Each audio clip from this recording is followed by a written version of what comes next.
بە بەشداری جەماوەرێکی بەرفراوان و بەجلوبەرگی ڕەسەنی کوردەواری لە گردی مامەیاری سلێمانی ئاهەنگی نەورۆز و سەری ساڵی کوردی بەڕێوە چوو. ئەم هاوڵاتیانەش بەراوردی نێوان ئاهەنگی سەری ساڵی کوردی ئێستا و ئاهەنگەکانی پێش ڕاپەڕین دەکەن و جەخت لەوە دەکەنەوە لە هیچ کات و سات و قۆناغێکدا سلێمانی دەستبەرداری یاردەنەتەوەی و نیشتیمانیەکان نەبووە. زمانەی حیزبی باز ئێمە لە ژێر چەپۆکی عەرەبی شۆڤێنیا بووین، بەم شێوەیە نەبووە.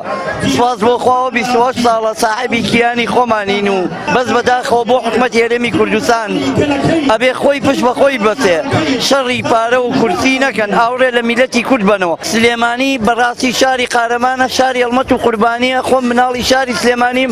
وەڵڵاهی لە زەمانەی مەلیک و نەورۆزم کردووە، بەشدارم کردووە، هاتوون بە سەیران.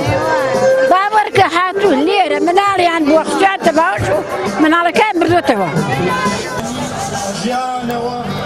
لەسەری ساڵی کوردی هاوڵاتیان پەیامی جیاوازیان هەیە و زۆرینەیان باز لە پێویستی ئاشناکردنی نەوەی ئایندا بە بۆنانەتەوەی و نیشتیمانیەکان دەکەن. بەتاکید ئامانجی سەرەکی لەم یادکردنەوەی ئەم کۆبوونەوەی بۆ حیزبەکان بۆ هەمویان ئەوەیە یەک بگرن لە ناوێکە بۆ ئەوەی دوژمنانی کورد دڵیان بێ ئێمە خۆش نەبێت. تەمەن هەموو میلەتێ لە دنیا یادی هەیە، بۆنەی هەیە، جەژنی هەیە. ئێمەش جەژنمانەیە قوربان و ڕەمەزان، نەورۆزش بۆنێکی تایبەتی کووردە.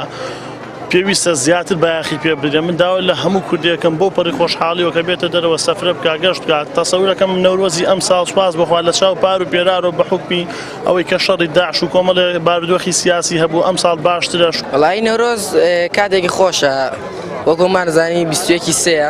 وەڵی لە ڕووی مادی و معنویەشە بێ ئەگرنگێکی زۆری پێ بدرێ، چونکە ئەیادێکە تاکە یادی کورتە ئەکە ناو کووردە ئابێت.